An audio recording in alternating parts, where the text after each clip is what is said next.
Will Salford जो main character है anime विस्टोरिया वॉन्डन sword का, और वो एक ऐसी एकेडमी के अंदर जाता है जहाँ पर सभी स्टूडेंट मैजिक यूज कर सकते हैं सिवाय विल के। लेकिन बावजूद इसके कि विल मैजिक यूज नहीं कर सकता, उसका सपना है मैजिया वेंडर बनने का। ये कहानी सुनी सुनी लगती है। आस्था ब्लैक क्लोवर से, हाँ उसी की तरह विल भी है, बट ब्लैक क्लोवर और विस्टोरिया वॉन्डन सोर्ड के बीच में कुछ डिफरेंसेस है। जैसे कि विस्टोरिया वॉन्डन सोर्ड के वर्ल्ड के अंदर सभी लोग मैजिक यूज नहीं करते, बल्कि इनका वर्ल्ड कुछ कैटेगरीज के अंदर डिवाइडेड है। जैसे कि एल्फ जो मैजिक से गिफ्टेड होते हैं, फिर आते हैं मेज जिनका काम ही मैजिक यूज करना है, फिर आते हैं ड्वार्फ जो मैजिक यूज नहीं करते और उन्हें इस वर्ल्ड के अंदर बोला जाता है वॉरियर। उन्हें रिप्रेजेंट करने के लिए हम सोर्ड का इस्तेमाल भी कर सकते हैं। तो हमारे विल का सपना है कि वो एक सोर्ड होते हुए भी एक वॉन्ड बन सके, यानी कि एक मेज। तो ये कहानी इसी की जर्नी के ऊपर है। अब बात करें आस्था और विल की पावर्स की सिमिलैरिटीज के बीच में, तो आस्था के पास एक स्वॉर्ड है जिसका नाम है डीमन ड्वेलर। अब जैसे कि स्वॉर्ड की एबिलिटी है कि वो एनिमी के मैजिक को एब्जॉर्ब करके एक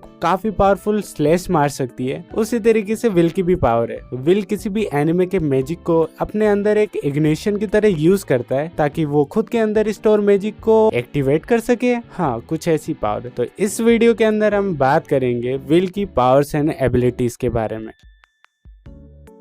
विल और एल्फारिया बचपन में साथ में ऑर्फनेज में पले बढ़े हुए, और कहूँ तो वो काफी अच्छे दोस्त थे या फिर लवर।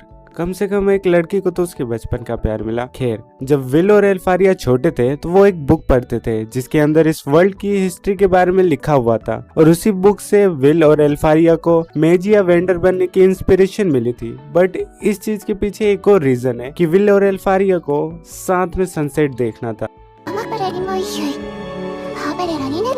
और क्योंकि इस वर्ल्ड के स्काई के ऊपर मैजिया वेंडर्स ने एक सील कास्ट कर रखी है ताकि वो सेलेस्टियल होस्ट को रोक सके, तो सनसेट टावर के ऊपर से ही अच्छा दिखाई दे सकता है। तो हाँ, ये भी एक रीजन है कि विल और एल्फारिया साथ में मैजिया वेंडर बन के टावर के ऊपरी फ्लोर पे जाना चाहते हैं। एल्फारिया बचपन से ही काफी अच्छी स्टूडेंट और मेज रही है, और उसने खुद के काफी सारे स्पेल्स भी क्रिएट किए, जिसके कारण से उसने अपने मैजिया वेंडर बनने के मुकाम को काफी जल्दी हासिल कर लिया। बट वहीं पर विल है जो अभी भी अकेडमी के 6th ईयर में है, एंड वो अपने फाइनल एग्जाम दे रहा है। शायद इसके बाद वो टावर के अंदर जा सके और अपनी लवर एल्फारिया तक पहुंच पाए। बट एक बात पक्की, विल अपने किए गए प्रॉमिस को कभी भी नहीं तोड़ेगा। विल की power and abilities, super human strength. अब देखा जाए तो ये एक्सेप्शन है, क्योंकि मेज ज्यादातर लॉन्ग रेंज फाइट के अंदर बेहतर होते हैं और उन्हें उतनी फिजिकल स्ट्रेंथ की जरूरत नहीं पड़ती। विल की ये पावर ड्वार्फ से ज्यादा रिसेंबल करती है, जिसके कारण से विल को इस वर्ल्ड के अंदर काफी सारे ताने सुनने को मिलते हैं। वही बात करें ड्वार्फ्स की, तो वो विल की काफी रिस्पेक्ट करते हैं, और विल भी ड्वार्फ्स की काफी इज्जत करता है। यहाँ तक कि ड्वार्फ्स विल को अपनी काइंड का मानते हैं, एक वॉरियर। डंजन नॉलेज, क्योंकि विल मैजिक यूज नहीं कर सकता तो उसने बाकी की चीजों को काफी अच्छी तरीके से सीख लिया, जिसके कारण से विल की डंजन नॉलेज बाकी के मैच से काफी अच्छी है, जो उसे डंजन के अंदर काफी बड़ा एडवांटेज प्रोवाइड करती है। हमने फाइट के दौरान पहले ही देख रखा है कि जहाँ दूसरे मैच डंजन के अंदर सर्च मैजिक पर रिलाई करते हैं, वही विल अपने डंजन के एक्सपीरियंस को यूज करता है। और विल ने ये बात खुद कही है कि डंजन के अंदर भले ही मैजिक काम ना आए, बट काम आएगा एक्सपीरियंस, और वो आपको कभी धोखा नहीं देगा। विल की फैमिलियर कीकी, प्रोफेसर वर्कनर ने कीकी को विल को दिया था,